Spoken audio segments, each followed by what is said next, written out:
If you want to change your life, start by changing your language. Learning English as a second language completely transformed my life, and today, I'll show you how it can change yours too. This isn't just about grammar or vocabulary. This is about unlocking new opportunities, building confidence, and thinking differently. Stay with me, because this could be the turning point in your journey. More than 1.5 billion people speak English. That means learning English opens the door to talking to 1/5 of the world's population. Imagine the friends, the business opportunities, the travel experiences. You're not just learning a language, you're stepping into a global community. When I started, I struggled. I was nervous. I was afraid of making mistakes. But then I realized something.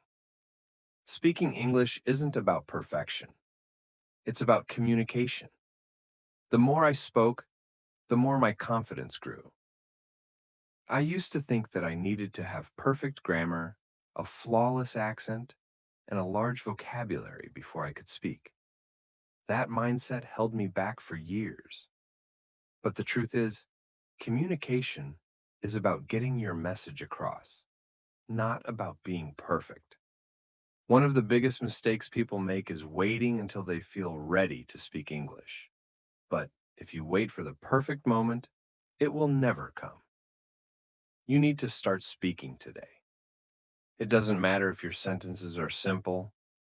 It doesn't matter if you make mistakes. What matters is consistency. The more you practice, the more natural it will feel. I remember the first time I tried to have a conversation in English. I was so scared. My heart was racing, my hands were sweaty, and I kept thinking, what if I say something wrong? But you know what happened? The person I was talking to understood me. That moment changed everything. I realized that people don't care about small mistakes. They care about connection. If you're struggling to speak English confidently, you need to change the way you practice. Instead of just memorizing words and grammar rules, focus on speaking as much as possible. Here's what worked for me. Speak every day.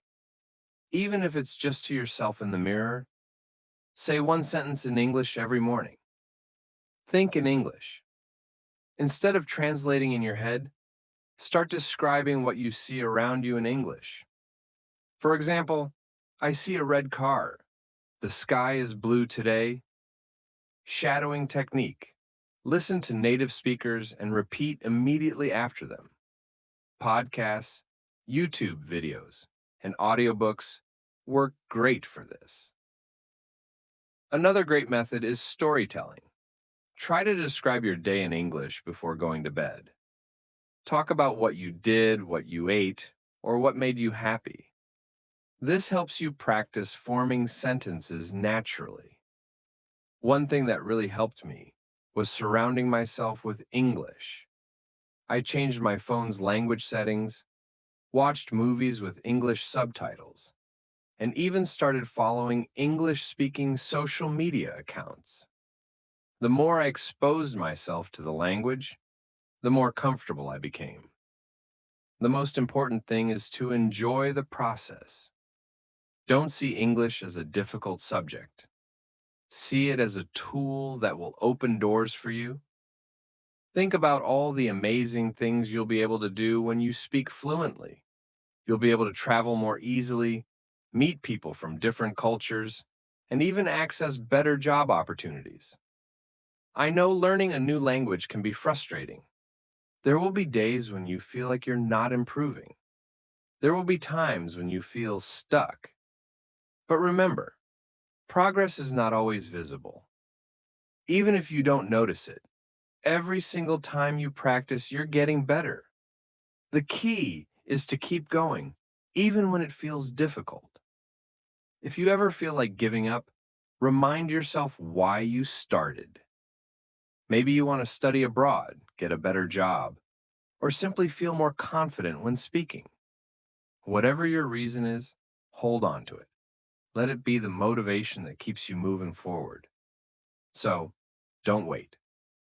Start today. Speak out loud, practice every single day, and watch how your world changes. If this video inspired you, don't forget to like, share, and subscribe. And tell me in the comments, what's the biggest challenge you face when speaking English? Let's support each other on this journey. Thanks for watching Easy English, and I'll see you in the next video.